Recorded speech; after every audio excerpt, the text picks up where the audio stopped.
Police sirens sliced through the air, as my own mother pointed at my 7-year-old daughter and screamed, "Arrest her." My sister-in-law had just staged her own baby's fall to frame my child and steal our inheritance. And the sickest part? My parents believed her. I watched my world crumble, not knowing that a neighbor's hidden camera had captured every second of this stomach-churning lie. You won't believe what was actually on that tape. The sirens sliced through the stagnant July heat, a sharp, mechanical wail that signaled the end of our family as I knew it. I stood paralyzed on the manicured lawn, watching two officers loom over my 7-year-old daughter. Lily was huddled on the grass, her small hands still white-knuckled around a wooden building block, tears carving clean paths through the dust on her cheeks. She did it. She hurt my son. Arrest her. Megan's voice tore through the air, jagged and hysterical. My heart seemed to skip a beat, then thudded painfully against my ribs. Beside me, my husband, Mark, gripped my hand so hard his knuckles turned white. I looked at Lily, whose quiet sobs were the only sound that mattered in the chaos of accusations. How had it come to this? Only hours earlier, we had been gathered in my grandfather's backyard, the smell of charcoal smoke and sweet tea masking the tension that always simmered just beneath the surface of our reunions. Megan stood there, her face a mask of performative rage, pointing a trembling finger at a child.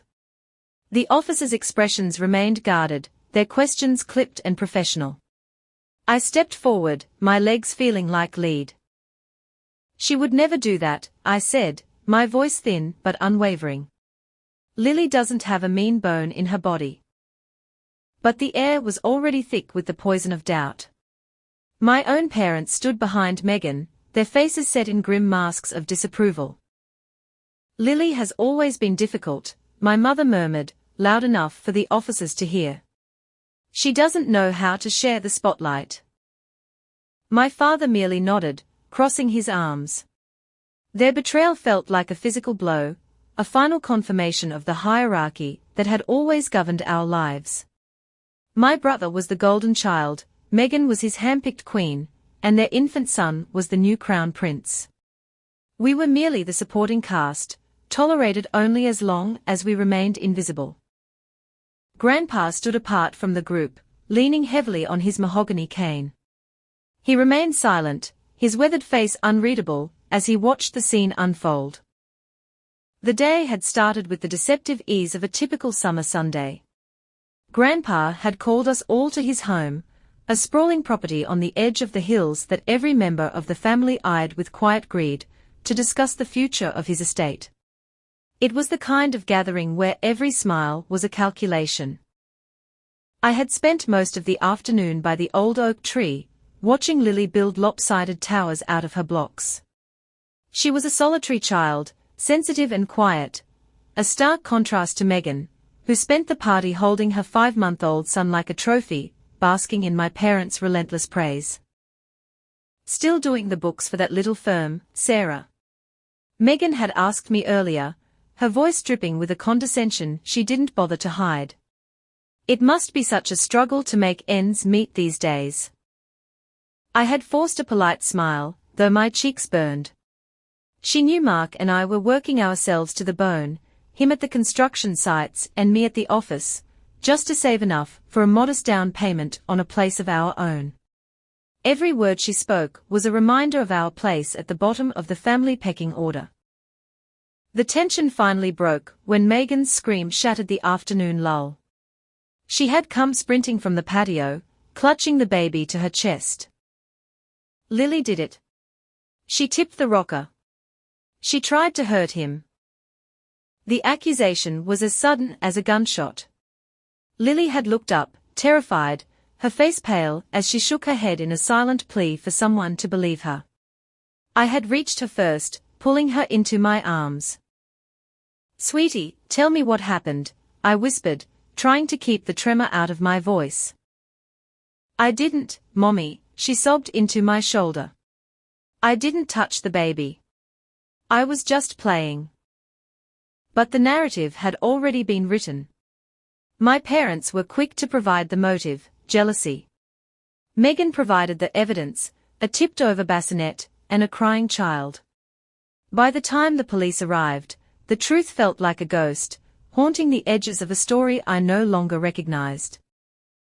As the officers began to question us separately, I remembered our neighbor, Mr. Henderson. He was a meticulous man, who had installed a high-end security system after a string of local burglaries. One of his cameras was mounted on the corner of his garage, angled directly toward the spot where the baby had been sleeping. I pulled the lead officer aside, my pulse racing.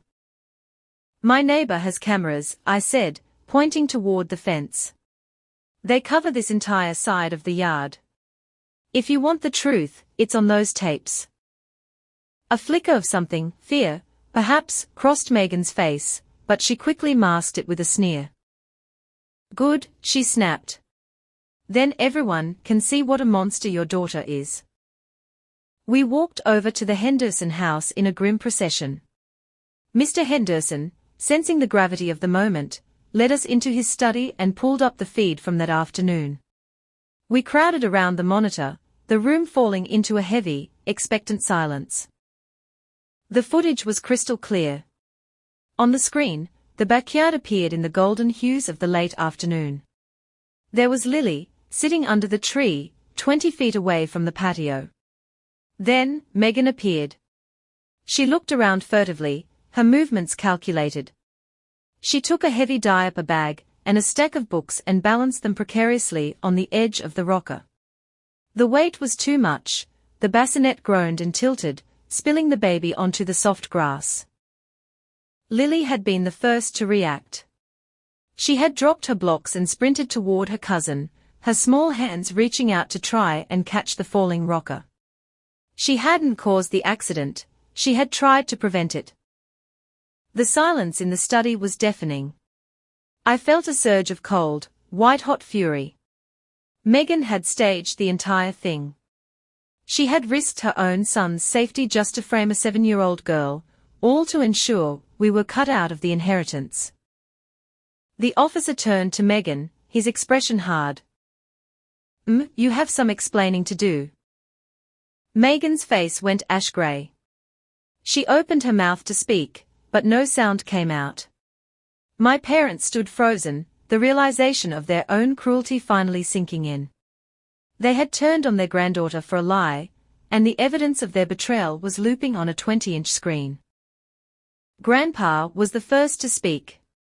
He looked at Megan with a profound, weary disappointment. "Pack your things," he said, his voice like iron. "And don't come back to this house." He then turned to my parents. "I think it's time you left as well. You've shown me exactly where your loyalties lie, and it isn't with this family." The fallout was swift and total. Megan eventually faced charges for filing a false police report, and the resulting scandal effectively exiled her from the social circles she so desperately craved. My brother, unable to look me in the eye, retreated into a life of quiet resentment. My parents tried to reach out weeks later, offering hollow apologies, but some bridges are burnt so thoroughly that there is nothing left to cross. A month later, Mark and I sat on the porch of Grandpa's house. He had officially signed the deed over to us, moving into the smaller guest cottage on the property where he could enjoy his peace. Lily was back under the oak tree, her laughter ringing out as she played with a new set of paints. The scars of that day remained, etched into the way Lily sometimes looked at adults with a lingering trace of caution. But as I watched her, I knew we had found our way home. The truth had cost us the family we thought we had, but it had given us the one we actually deserved. Lily looked up, her eyes searching for mine across the lawn. I waved, trying to offer a small smile of reassurance, but her shoulders slumped anyway. She turned back to her blocks, building her solitary world in silence. I yearned to scoop her up, to shield her from the subtle coldness of the table, but I remained frozen in my seat, trapped by the suffocating etiquette of the dutiful daughter-in-law. The conversation soon drifted toward the house, Grandpa's crown jewel. It's prime real estate, Dad said, his eyes gleaming with a sudden, sharp interest. Mother nodded, her voice dropping to a confidential hum.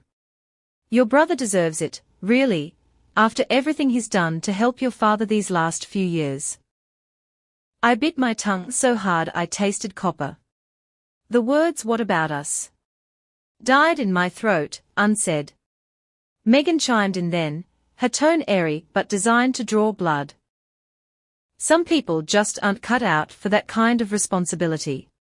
It takes a certain stability. Her eyes flicked toward me, and I felt Mark tense beside me. I reached under the table and squeezed his hand, a silent plea for him to stay calm. We couldn't afford a scene. Not here, and not now. Grandpa cleared his throat, the sound like gravel under a boot, drawing every eye to the head of the table. We will discuss the estate soon enough, he said, his voice firm despite his age. The table fell into an abrupt, heavy silence. Forks hovered mid-air. I looked over at Lily. She was still alone, her blocks now a crumbling ruin of a castle. My heart ached for her, for the both of us. The afternoon dragged on, each forced smile feeling more brittle than the last. Megan's barbs grew sharper, her confidence buoyed by my parents' nodding approval. She clearly thought the game was won, Grandpa's trust, the house, the family legacy. It was all within her reach. I kept my expression composed, though I could feel a storm gathering on the horizon. I waved to Lily again, and this time she lifted a small hand in return, a flicker of hope in her weary expression. I moved toward the oak tree to join Mark, but before I could reach him, a scream shattered the quiet hum of the party. Megan was bolting across the yard, her face flushed a frantic red, clutching her son tightly to her chest. Lily did it. She hurt my son. She shrieked, pointing a trembling finger at my daughter, who stood paralyzed beside her pile of blocks. My stomach dropped into a cold void. Lily? Hurting her 5-month-old cousin. It was unthinkable. My daughter was a gentle soul, shy and soft-spoken. I rushed to her side, kneeling in the grass. Sweetie, what happened? I asked, my voice trembling despite my efforts to remain steady. Lily's eyes filled with tears, her small frame beginning to shake. I didn't, Mommy, she whispered, her voice barely audible. I didn't touch him. I pulled her close, feeling her heart fluttering like a trapped bird against my chest. Megan loomed over us, her shadow long and dark. She pushed the rocker, Megan snapped. He fell because of her. I looked at the baby in her arms. He was fussing, his face scrunched in a cry, but he appeared unharmed. The bassinet lay tipped on its side, a knitted blanket tangled in the grass nearby. Something about the scene felt wrong, staged. Mother stepped forward, her lips pressed into a thin, hard line. Lily has always been jealous, she said coldly. She isn't used to sharing the attention. Dad crossed his arms, his face set in judgment. Kids act out, Sarah. You know how she can be. Their words hit with more force than the scream. My own parents were turning on their granddaughter without a second thought, siding with the narrative Megan had spun. I stood up, shielding Lily behind me. That's not true, I said, my voice rising. She isn't like that. How can you say that about her? But their eyes remained fixed on Megan, their trust in her absolute. Grandpa pushed through the gathering crowd, his cane tapping a heavy rhythm on the patio stones. Everyone, keep your heads, he said, his voice weary. Let's find out what actually happened before we start pointing fingers. Megan ignored him, pulling her phone from her pocket. I'm calling the police, she announced, her thumb already flying across the screen. I stared at her in total disbelief. You're doing what? This is a family matter, Megan. She didn't even look at me. She turned away, speaking rapidly into the phone, her voice a blur of sharp accusations. Mark crouched beside Lily, resting a protective hand on her shoulder. "Stay with her," I told him, my mind spinning. I needed to know the truth, and I needed to know if the baby was hurt. I sprinted toward the house, weaving past the picnic tables and the bewildered guests. Inside, the cool air of the living room felt sterile and oppressive. My hands shook as I fumbled through my bag for my phone to call the pediatrician. The line rang, each tone stretching out into an eternity. Megan's voice echoed in my mind, relentless, bitter, and so very certain. Why had she been so quick to blame a child? And why had my parents followed her lead so eagerly? The favoritism that had simmered for years was finally laid bare, raw and ugly. I thought of Lily's tearful denial. I knew my daughter. She wasn't lying.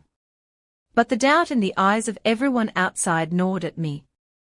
What if they believed the worst? What if this was the moment that finally broke us apart? The pediatrician's assistant finally answered, her voice a calm contrast to the chaos outside. She asked if the baby was responsive. I explained what I had seen, the tipped rocker, the baby crying but awake. "Bring him in if you notice any swelling or lethargy," she advised. "Otherwise, just monitor him closely." I thanked her and hung up, my heart still racing. I needed to get back to Lily. As I looked out the window, the backyard was a blur of movement. Megan was gesturing wildly toward the officers who had just pulled into the driveway, while mother and father stood by her side, nodding in solemn agreement. Grandpa stood off to the side, his shoulders slumped under the weight of it all. I took a deep breath, bracing myself. This wasn't just about a tipped bassinet. This was something much deeper, something far more sinister than a childhood accident. I had to protect my daughter, no matter the cost. I had to protect Lily, no matter the cost. My heart hammered against my ribs as I set the phone down. Outside, the world had turned into a blur of blue and red. Police lights flickered across the backyard, casting long, rhythmic shadows over the picnic tables and the half-eaten burgers. Two officers stepped out of their cruiser, one older, with a hardened, weary gaze, and the other younger, already reaching for a notepad. Lily clung to my waist, her small frame shaking so violently I could feel her teeth chattering. Her tears had soaked through the shoulder of my shirt. I knelt beside her and pulled her close. "It's okay, Lily. It's going to be okay," I whispered, though my own pulse was racing like a cornered animal's. The crowd of relatives parted as the officers approached, their heavy boots crunching on the dry grass.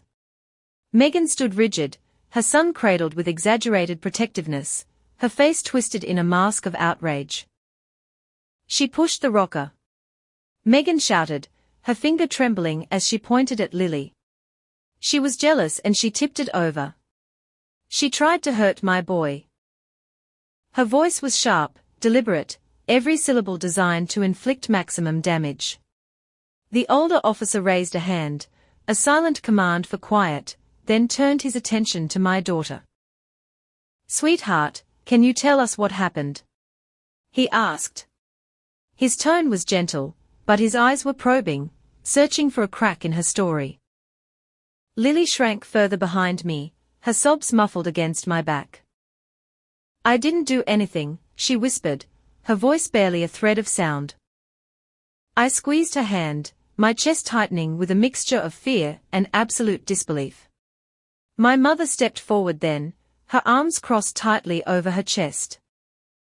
"She's been acting strange all day," Mother said, her eyes sliding away from mine. "Always staring at the baby with this odd look." My father nodded beside her. "Kids get jealous, officer. She isn't used to sharing the spotlight." Their words cut deeper than Megan's screams ever could. My own parents were handing their granddaughter over to the police without a moment's hesitation. I stood up, pulling Lily closer to my side. "That's ridiculous," I snapped, the anger finally boiling over. She adores her cousin. Why are you all so eager to believe the absolute worst? Megan's eyes narrowed to slits. I saw her near the rocker. She was hovering there. And then it tipped. What else could it have been? I shook my head, my mind spinning. Her story was too polished, too practiced. I looked at the baby, still fussing but visibly unharmed, and then at the bassinet lying in the grass. Something didn't sit right, but the pieces wouldn't click into place. Grandpa stepped into the light of the cruisers, lifting his cane. Enough, he said, his voice cutting through the noise with the weight of authority. We don't have all the facts. Let's find the truth before we start destroying a child's life. His words offered the first flicker of hope in the chaos. The younger officer continued to jot notes, looking up at the gathered guests. Did anyone else see what happened? He asked. The relatives shuffled uneasily, looking at their feet. The silence was deafening. Megan seized the opportunity. No one else was close enough, she insisted. It was her. Mark stepped forward, his jaw set in a hard line. That's not true. Lily was playing with her blocks. She was nowhere near that rocker. I nodded, gratitude washing over me. He's right. My daughter would never hurt anyone. But I could see the skepticism in the officer's eyes. The weight of the family's collective accusation was pressing down on us, heavy and suffocating. I turned to Megan, keeping my voice as steady as I could. Why are you so certain it was Lily? What did you actually see with your own eyes? She hesitated for a fraction of a second, her confidence wavering before she regained her footing. I told you, she was right there. Sarah, stop making excuses, Mother interrupted, her voice sharp. My father's silence was even louder than her words. Their alliance with Megan felt like a physical wall. And then, it struck me. I looked past the fence, toward the neighboring property. Your neighbor, Stephen, I said, turning to Grandpa, my voice urgent. Doesn't he have a security camera pointed toward the yard? Grandpa's brow furrowed as he followed my gaze. He nodded slowly. He does? He keeps it running 24/7. The officers exchanged a look.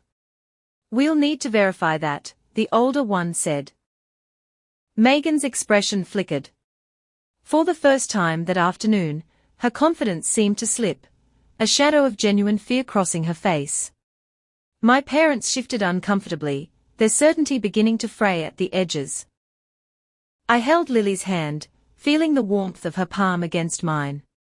That camera was our lifeline. But even as hope rose, a cold dread remained. What if the truth was even uglier than I imagined? I forced the thought away and focused on Lily's tear-streaked face. The younger officer turned back to the crowd. Everyone stay calm. We are going to speak with you all separately. I nodded, my resolve hardening. I wasn't going to let them pin this on my daughter. Megan's accusations, my parents' betrayal, it all felt like a script I hadn't known I was cast in. I looked at Grandpa. His steady gaze met mine, a silent promise of fairness. I held Lily's hand tight, praying that the truth would finally come to light. Grandpa, I said, my voice low. We need to see that footage. Now? Stephen Larson sat up, Grandpa said, his eyes shifting toward the weathered cedar fence that divided the properties. It's a wide-angle lens. Might have caught our side of the lawn. He paused, his mouth thinning into a hard line. We haven't spoken since that row over the property line last year, but for Lily's sake, it's worth a shot. I looked at Mark. His expression was one of quiet, lethal determination. Let's go, he said, his hand brushing mine. We left Lily with Grandpa, who stood like a sentry against the tension still vibrating through the yard. Megan's shrill accusations were still ringing in my ears, but I pushed them back. The truth was close, I could almost feel its weight. We crossed the grass, the long shadows of the late afternoon stretching out like dark fingers before us. Stephen's house was a neat ranch style, nearly identical to Grandpa's, with a small security camera perched discreetly above the garage door. I hammered on the wood. When Stephen opened the door, his broad frame filled the entry, his brow furrowed in confusion. "Joanna." "Mark," he said cautiously. I swallowed hard, knowing the history here was far from friendly. "Stephen, we need your help. There's been an incident at the party. My daughter is being accused of something terrible, and we think your camera might have seen what really happened." His gaze softened the moment I mentioned Lily. He had seen her playing over the fence earlier that day. He rubbed the back of his neck, glancing toward Grandpa's house. "That business with your grandfather wasn't pretty," he muttered. "But for the sake of the kid, all right. Come on in." Relief flooded through me, though a cold dread still coiled in my gut. What if the footage didn't show what I hoped? I shoved the thought aside, clinging to my faith in my daughter. Stephen led us through a living room cluttered with tech manuals and half-assembled drones into a cramped home office. A high-end monitor sat on a desk buried under paperwork. Mark stood close behind me, his steady presence the only thing keeping my nerves from fraying completely. "Thank you, Stephen," Mark said firmly. Our neighbor grunted and woke the system. "The camera has a clear line of sight over the fence," he explained, his fingers flying across the keyboard as he pulled up the high-definition archives. "Everything is recorded in 4K. My pulse quickened.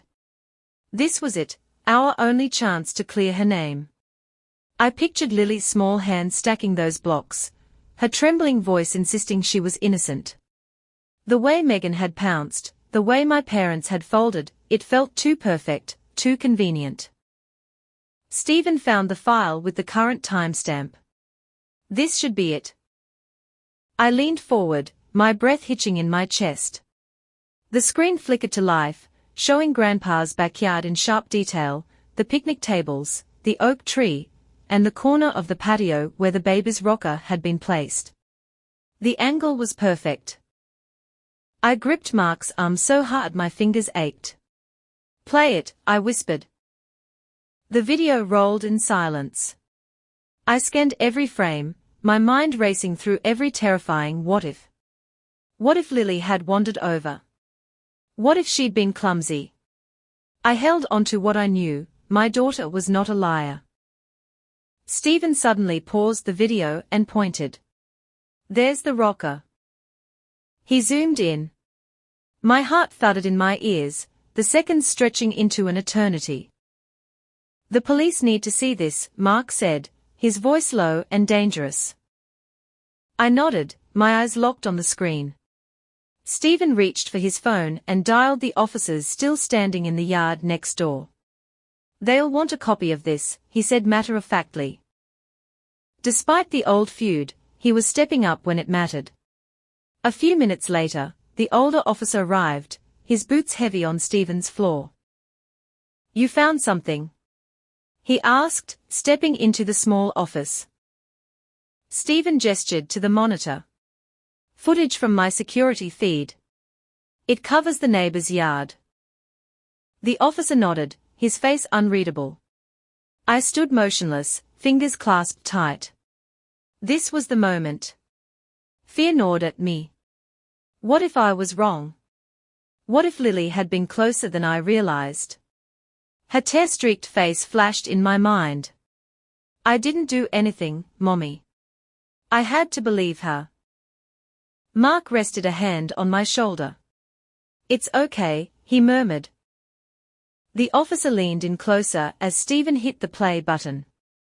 My mind drifted back to the yard, my mother's quick judgment, my father's silence, Megan's absolute certainty. Something about the way she told the story felt rehearsed. The screen flickered, the movement on the video drawing all our attention. The person who stepped into the frame near the rocker wasn't my daughter. It was Megan. My breath caught as the scene unfolded in crystal clarity. My sister-in-law, her face tight with a chilling, singular purpose, was carrying a heavy wooden toy box from the picnic table. She glanced around to make sure no one was watching, then carefully, deliberately, balanced the box on the very edge of the rocker's frame. The balance shifted instantly. The rocker groaned and tipped, sending the baby sliding toward the grass. On the screen, Lily appeared from the shadows of the oak tree, running as fast as her small legs could carry her. She wasn't attacking, she was reaching out, her hands grasping for the rocker in a desperate, failed attempt to catch it before it fell. She hadn't caused the accident. She had been the only one trying to stop it. Megan hovered near the patio for a moment, her eyes darting around to ensure no one was watching. Then, with a chilling deliberation, she took a heavy wooden toy box from the table and balanced it on the very edge of the rocker. The frame tilted instantly, and the baby slid onto the grass with a sharp wail. Lily, my sweet girl, dropped her blocks and sprinted from under the tree, her small hands reaching out to grab the rocker's edge, trying to steady it. She hadn't caused the fall, she had been the only one trying to save him. I gasped, my hand flying to my mouth. Mark's grip on my shoulder tightened, his jaw a rigid line of tension. Stephen leaned back, his eyes wide. "That's not what she told the police," he muttered. The older officer scribbled in his notepad, his expression hardening into a mask of cold, professional distaste. My heart pounded, a storm of relief and absolute fury surging through me. Lily was innocent, but Megan, my own sister-in-law, had orchestrated the entire nightmare. The truth hit with the force of a physical blow. She had staged this to smear us, to turn Grandpa against my family. The officer paused the video, rewinding it to the exact moment Megan placed the box. "This changes everything," he said, his tone clipped. He turned to Stephen. "Can you provide a copy for the report?" Stephen nodded, already pulling a USB drive from his desk drawer. I stared at the frozen frame, Megan's calculated glance burned into my memory. She had planned this to paint Lily as reckless, to make us look unfit before Grandpa made his final decision regarding the estate. The house, his beautiful, sunlit home, was the prize, and she had gambled with her own son's safety to secure it. I turned to Mark, my voice trembling with rage. She lied to everyone. She wanted Grandpa to cut us out. Mark nodded, his eyes dark with a fierce, protective anger. "We need to show him," he said, his voice steady but lethal.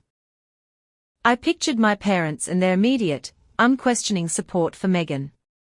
Their silence now felt like a confession.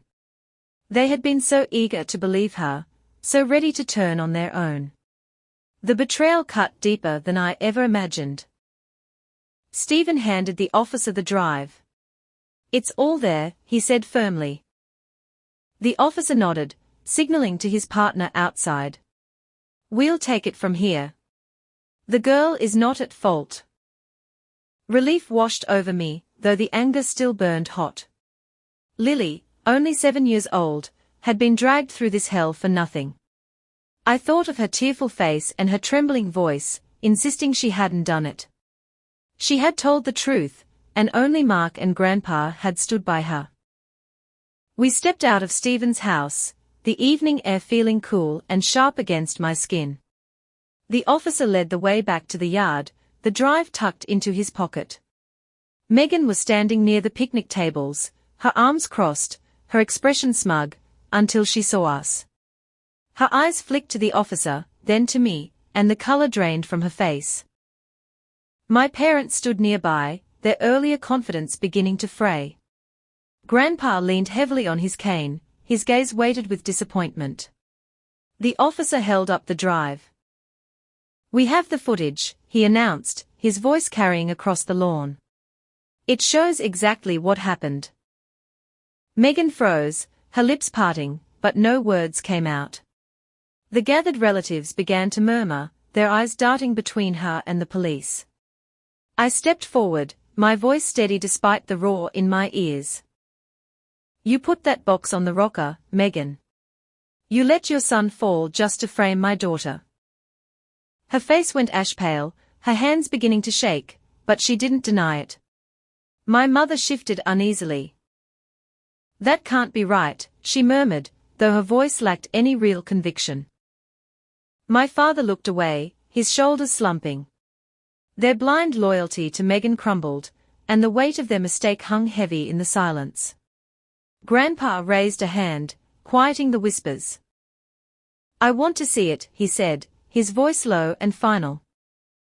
The officer nodded, promising to set up a viewing inside the house. I glanced at Lily, who was still curled up beside Grandpa's chair.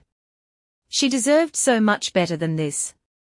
Anger flared as the pieces finally clicked together, the snide remarks, the attempts to isolate us at the party, the sudden accusation. It was all for the house. She wanted Grandpa to see us as unworthy, ensuring her own claim to the legacy. Her scheme had failed, but at what cost? Her son's cries, Lily's trauma, the family's trust, all shattered for greed. I clenched my fists, fighting the urge to confront her further. The officer turned to me. Your daughter is clear. We'll handle the legal side of the false report. I nodded, gratitude and fury mixing in my chest. Lily was safe, her name was cleared, but the damage remained. Megan's silence, my parents' averted gazes, they all knew the truth now. Grandpa's steady presence gave me strength, but the fracture in our family felt wider than ever. 2 days later, Grandpa called us back to his living room.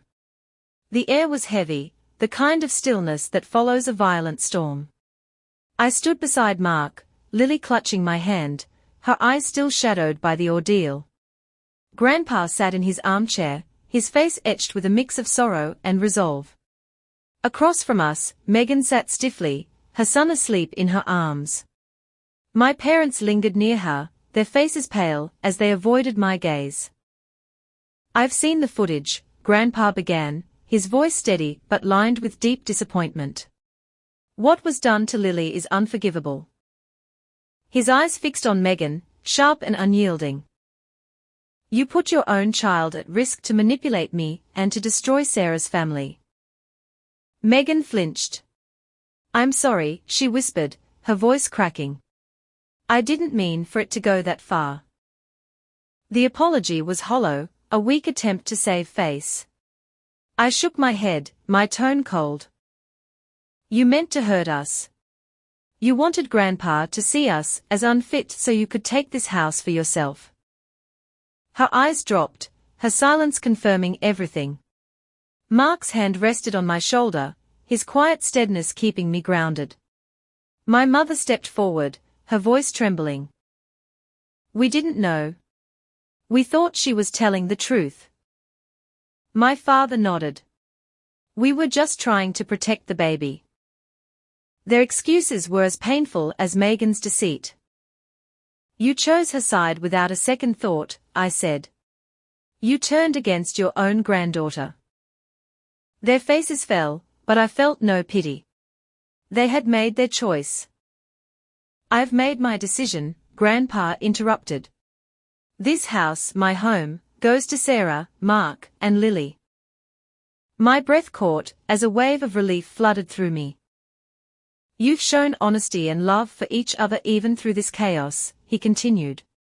That is what matters. Lily's small hand tightened around mine, her eyes lighting up for the first time in days. I pulled her close, tears stinging my eyes. This was more than a house, it was a new beginning. Megan's shoulders slumped. My parents exchanged a look of profound regret, their silence heavier than ever. They had backed the wrong side, and now they had to live with the consequences. We are done, I said firmly. I can't trust you anymore. Not after this. My mother's eyes widened, a flicker of remorse crossing her face, but I turned away. Mark nodded beside me, his expression mirroring my resolve. Lily deserved better, he added. And so did we. Grandpa rose slowly, leaning on his cane. I hope you all learn from this. Family isn't about scheming. It's about the truth. The next morning, we began the process of moving. Mark was already mapping out repairs for the house, our house. Lily tugged at my hand, her voice soft but hopeful. Will I have my own room? I smiled, kneeling to meet her eyes. The biggest one, sweetie. As we unpacked, the warm afternoon light offered a promise of peace. Word soon spread that Megan had been sentenced to community service for the false report. Her husband, my brother, faded quietly from our lives, their family reduced to a distant shadow. I felt no triumph, only a hollow ache for what was lost, but the truth had carved a path forward. We planted flowers along the fence, a quiet act of reclaiming our space. Each bloom felt like a small victory against the lies that had threatened to break us. One night, as I tucked Lily into bed, she asked softly if she was still in trouble. No, sweetheart, I said, stroking her hair. You did nothing wrong. You're safe. She nodded, her eyes heavy but trusting. That trust, slowly mending, was our true foundation. Standing in the kitchen later that evening, I looked out at the backyard. The pain of that July afternoon lingered, but so did our strength. Sometimes the truth costs everything, yet it gives back what matters most. We had lost a part of our family, but we had gained a home built on something unbreakable. I watched Lily play, her laughter echoing through the rooms, the true heartbeat of our new life. Grandfather sat in his high-backed armchair, his face a landscape of sorrow and newfound resolve. Across from us, Megan sat stiffly, her son finally asleep in her arms. My mother and father hovered near her, their faces pale, eyes fixed on the floor to avoid my gaze. The truth, captured so clearly on the neighbor's video, hung in the air like a physical weight, a silence no one knew how to break. Grandfather cleared his throat, his voice steady but laced with a deep, vibrating disappointment. I've seen the footage, he said, his gaze sweeping the room. What was done to Lily is unforgivable. His eyes locked onto Megan, sharp and unyielding. You put your own child at risk to manipulate me and to dismantle Sarah's family. Megan flinched, her lips parting as if to offer a defense that wouldn't come. I clenched my fists, the memory of her calculated lies still burning in the back of my throat. I'm sorry, she whispered, her voice cracking. I didn't mean for it to go that far. The apology was hollow, a paper-thin attempt to save herself. I shook my head, my voice cold. You meant to hurt us, Megan. You wanted grandfather to see us as unfit so you could have this house for yourself. She looked down, her silence a confession. Mark's hand rested on my shoulder, his quiet strength keeping me from shattering. My mother stepped forward then, her hands wringing a silk scarf. Sarah, we didn't know, she said, her voice trembling. We truly thought she was telling the truth. My father nodded, his tone defensive. We were only trying to protect the baby. Their excuses felt like salt in a fresh wound. You chose her side without a single doubt, I said, my voice rising. You turned against Lily, your own granddaughter. Their faces fell, but I felt no pity. They had made their choice, and it hadn't been us. Grandfather raised a hand, silencing the room. I've made my decision, he said firmly. This house, my home, will go to Sarah, Mark, and Lily. My breath caught as a wave of relief flooded my chest. You have shown honesty, he continued, looking at me with a soft, tired smile, and a love for one another that survived this chaos. That is what matters. Lily's small hand tightened around mine, her eyes brightening for the first time since that terrible afternoon. I pulled her close, tears stinging my eyes. This wasn't just about a property, it was a sanctuary, a chance to rebuild everything that had been broken. Megan's shoulders slumped as if the weight of her own greed had finally crushed her. My parents exchanged a look of profound regret, but the silence between us was now a chasm. I looked at them, torn between a fading grief and a sharp, necessary anger. "We're done," I said. "I can't trust you anymore. Not after what you were willing to believe." My mother's eyes widened, a flicker of genuine remorse crossing her face, but I turned away. Mark nodded beside me, his expression mirroring my own. "Lily deserved better," he added. "And so did we." Grandfather rose slowly, leaning heavily on his cane. "I hope you all learn from this," he said, his voice soft but resolute. "Family isn't about schemes or taking sides. It is about the truth." The words hung in the air, final and heavy. Megan clutched her son tighter, staring at the rug. My parents said nothing, their shame finally swallowing their excuses. I felt a sharp pang for the family we once were, but the need to protect my daughter outweighed everything else. We stepped into the hallway, where the first of our boxes were already waiting. Mark was already planning ahead, his engineer's mind mapping out the repairs the old house needed. Our house. Lily tugged at my hand, her voice small but full of hope. "Mommy, will I really have my own room?" I smiled, kneeling to brush a stray hair from her face. "The biggest one in the house, Lily." Her smile, fragile but real, made the battle worth it. The following morning, we began to pack in earnest, the weight of the past few days easing with every box we taped shut. Mark sorted through tools, sketching out plans for a new swing set and a garden. I organized our belongings, imagining Lily's laughter filling the halls where deceit had once lived. The house, with its wide windows and sun-drenched walls, felt like a promise of healing.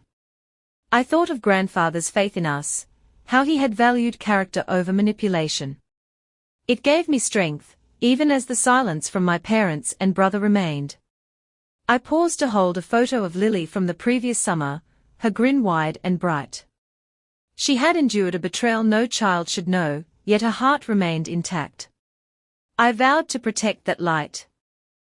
The betrayal had left its scars, but it had also revealed the people who truly stood by us. Mark, Lily, and I, we were enough. As I sealed the last box, a quiet determination settled over me. This was our new beginning, built on solid ground. As we unpacked, Lily's quiet smile began to mask the deeper shadows of that day. The warm afternoon light in the new living room felt like a fresh start, yet I could see the weight she still carried. Boxes filled the space, each one a step toward a life without fear. Word eventually reached us that Megan had been sentenced to community service for filing a false police report. The ruling was lenient, but the brand of shame was permanent. She had gambled her child's safety for a house, and she had lost everything. My brother faded from our lives, his absence a quiet, hollow ache. My parents, too, retreated into a self-imposed exile of silence. Their loyalty to a lie had cost them Grandfather's trust and mine. He rarely spoke of them now, preferring to focus on Lily's future instead. I couldn't bring myself to reach out.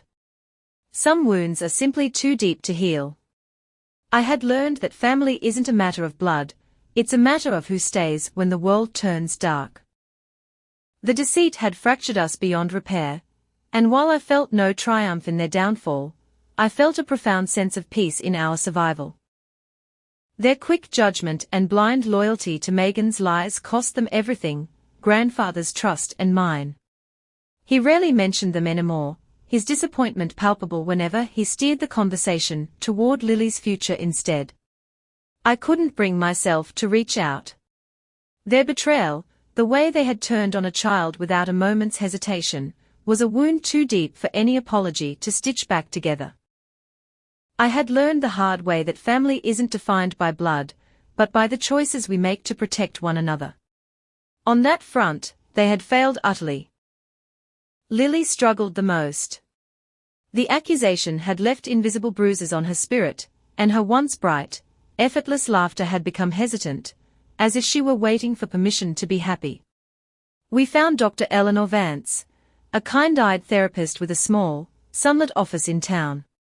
She worked patiently with Lily, helping her unravel the fear and the distorted sense of guilt rooted in that afternoon. "She's strong," Dr. Vance told me after one of their sessions, her voice calm and steady. "But she needs time to trust the world again." I nodded, my heart heavy. I had seen the drawings in Lily's sketchbook.